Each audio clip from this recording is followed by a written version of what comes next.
చేయకపోవడం మంచిదని నా సూచన. రెండోది ఏంటి అని అంటే ఈ రోజున జగన్మోహన్ రెడ్డి ఎవరికి చెప్తున్నాడో వాళ్ళ వైఎస్ఆర్ కాంగ్రెస్ పార్టీ నాయకులకి చెప్తున్నాడు. వాళ్ళకు ఒక అల్టిమేటం జారీ చేశాడు. ఈ అల్టిమేటం ఏంది? మీరు గిన స్థానిక సంస్థల ఎన్నికల్లో గెలిచి రమ్మని చెప్పలేదండి. మీరు ఒక్క అంశాన్ని గమనించండి. మీరు గట్టిగా పోటీని ఎదుర్కొనండి అంటే గెలవమనే అర్థం.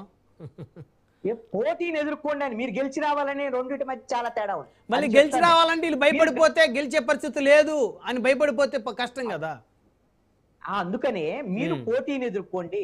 ఎక్కడైనా సరే ఏకగ్రీవాలకు అంగీకరిస్తే అలాంటి నాయకుడిని నేను ఉపేక్షించను, మళ్ళీ మీకు అవకాశం ఇవ్వను, ఆ నాయకులకు ప్రత్యామ్నాయంగా చూసుకుంటానని వాళ్ళని బెదిరించాడు. ఇంకొకటి ఏం చెప్పాడు? 60-70 రోజుల పాటు మీరు ఎక్కడైతే పనిచేయాలనుకుంటున్నారో స్థానిక సంస్థల ఎన్నికల్లో అక్కడే మీరు ఉండాలి 60-70 రోజులు అని చెప్పాడు.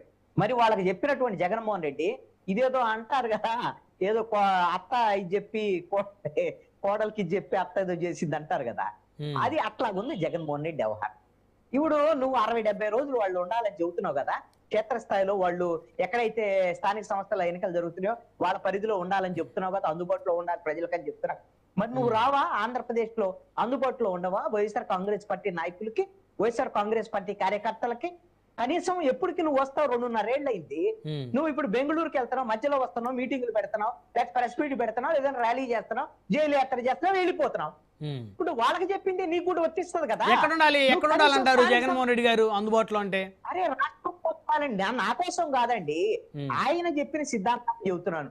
ఈ స్థానిక సంస్థల ఎన్నికల్లో వైఎస్ఆర్ కాంగ్రెస్ పార్టీ వాళ్ళు ధైర్యంగా అధికార పక్షాన్ని ఎదుర్కోవాలి అని అంటే, ఎందుకు అనంటే అధికార పక్షం అధికార దర్పాన్ని ప్రదర్శిస్తది, అధికార అహంకారాన్ని, పోలీసుల్ని ఉపయోగిస్తుంది, మంది మార్బల్లాన్ని ఉపయోగిస్తుంది. వాళ్ళందరినీ మీరు ఎదుర్కోండి. మీ మీద కేసులు పెడితే మన వాళ్ళు లాయర్లు వస్తారు, మీరు జైలుకు పోతే నేను వచ్చి ఓదారుస్తాను, మీరు ఫేస్బుక్, ట్విట్టర్, సోషల్ మీడియా ఇవన్నిట్లో పెట్టండి, వాళ్ళు తన్నితే తన్నించుకోండి, ఆ సింపతితో నేను రేపొద్దున ఎన్నికలకు వెళ్తాను. ఇదే జగన్మోహన్ రెడ్డి చెప్పేది.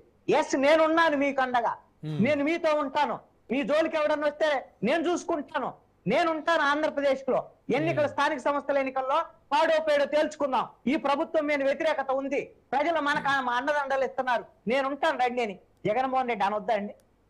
అనాల్సిన అవసరం ఉందా లేదని నేను అడుగుతున్నా. అనలేదు అని నేను విమర్శించట్లా.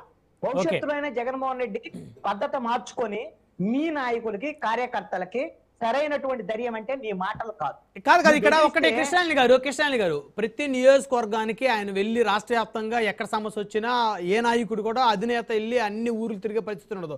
కాబట్టి ప్రతి జిల్లాకు ఒక జిల్లా అధ్యక్షుని పెట్టాడు, ప్రతి నియోజకవర్గానికి ఒక ఇన్ఛార్జిని పెట్టి మీరు బలంగా ఉండాలి, మీరు ఫైట్ చేయాలి, కార్యకర్తలకు అండగా ఉండాలి, లోకల్ బాడీలో పోటీ చేసే వాళ్ళకి అండగా ఉండాలి. అలా లేకుండా మీరు తప్పించుకొని తిరిగినా, లేకపోతే మీరు ఏకగ్రీవాలు సహకరించి మీ మీద వేటేస్తా అని చెప్పేసి వాళ్ళని మెంటల్గా సిద్ధం చేసి వారికి ధైర్యాన్ని ఇచ్చో భయపెట్టో వారి ఇన్ఛార్జీలని క్యాడర్కి దగ్గర చేసి క్యాడర్కి అందుబాటులో ఉండేటువంటి చేసేటువంటి ఒక ప్రయత్నం వారు చేస్తున్నాడు. మీకు కనపట్లేదా?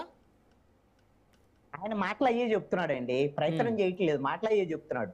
మీరు జగన్మోహన్ రెడ్డి వైఎస్ఆర్ కాంగ్రెస్ పార్టీ ఇప్పుడుకి పలు దఫాలుగా ప్రకటించినటువంటి ఒక షెడ్యూల్ మీకు చెప్తాను, మీకు గుర్తు చేస్తాను. వైఎస్ఆర్ కాంగ్రెస్ పార్టీ వాళ్ళకి తెలుసు అది ఏంటి. నేను పార్లమెంటు నియోజకవర్గాల వారీగా వస్తాను, వారంలో 3-4 రోజులు అక్కడే ఉంటాను, కార్యకర్తలతో మాట్లాడతాను, ప్రజలతో మాట్లాడతాను, ప్రజలతో మమేకస్తాను, మీ పార్టీని పటిష్టం చేస్తాను అని చెప్పాడా జగన్మోహన్ రెడ్డి? చెప్పలేదా?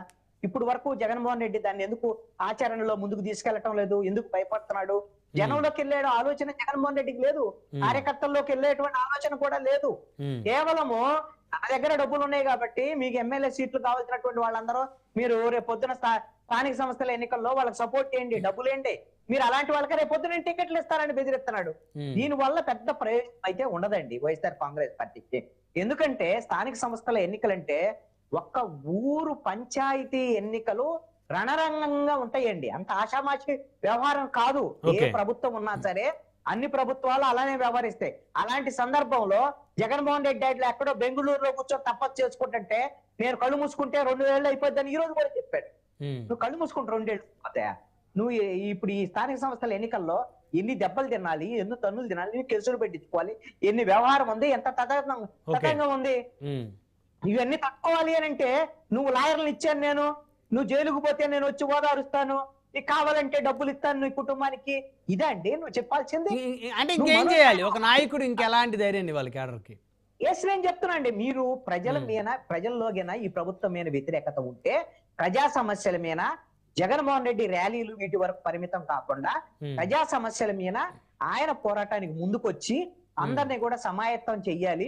అదే విధంగా స్థానిక సంస్థల ఎన్నికలకు కావాల్సిన కనీసం 3 ప్రాంతాల్లో ఇప్పుడు ఈ నియోజకవర్గాల వారిగా వాళ్ళ కార్యకర్తలతో మీటింగులు పెడుతున్నాడు. అసలు ప్రజలతో ఏం మీటింగ్ పెట్టాడండి? అయితే వైఎస్ఆర్ కాంగ్రెస్ పార్టీ వాళ్ళు అంటారు, మీ కళ్ళు కనపడవా అండి? మామిడి రైతుల కోసం ఉద్యమం చేశాడు, అరటి రైతుల కోసం, పొగాకు రైతుల కోసం, మిర్చి రైతు. ఏ ఉద్యమాలు? ఈ ఉద్యమాలు కాదయా బాబు అని చెప్తున్నారు.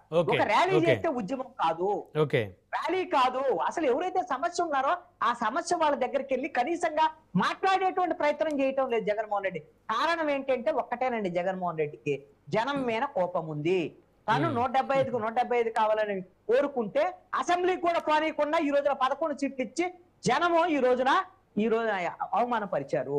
అందుకని అతనికి ఏదో సినిమా డైలాగ్ ఉంది కదా, దిమ్మ తిరిగి మైండ్ బ్లాక్ అయింది అన్నట్టుగా జగన్మోహన్ రెడ్డి పరిస్థితి అలా ఉంది. అందుకని జనం మీద కోపం వల్ల కూడా జనంలోకి వెళ్ళేటువంటి ప్రయత్నం జగన్మోహన్ రెడ్డి చేయట్లా. ఈ ప్రభుత్వం తప్పులు చేసింది అనుకోండి, తప్పులు చేస్తే జనం వాళ్ళ కర్మకు వాళ్ళు పోతారు, రేపు పొద్దున గతి లేకపోతే వాళ్ళే ఎదుర్కొంటారు నన్ను అనే ధోరణిలో వెళ్తున్నాడు తప్ప ప్రజల మీద ఆయనకి గౌరవం లేదు, ప్రజా తీర్పు మీద గౌరవం లేదు, ఆయన సమీక్షించుకుని సర్దిద్దుకునేటువంటి ప్రయత్నం కూడా లేదు. ఇంకొకసారి మేనిఫెస్టో అంటే 11 సీట్లు కూడా జగన్మోహన్ రెడ్డి. రైట్, 1 by 1 మాట్లాడదాం కృష్ణాని గారు. ఇక డిబేట్ లో ఒకసారి బ్రేక్ తీసుకుందాం. బ్రేక్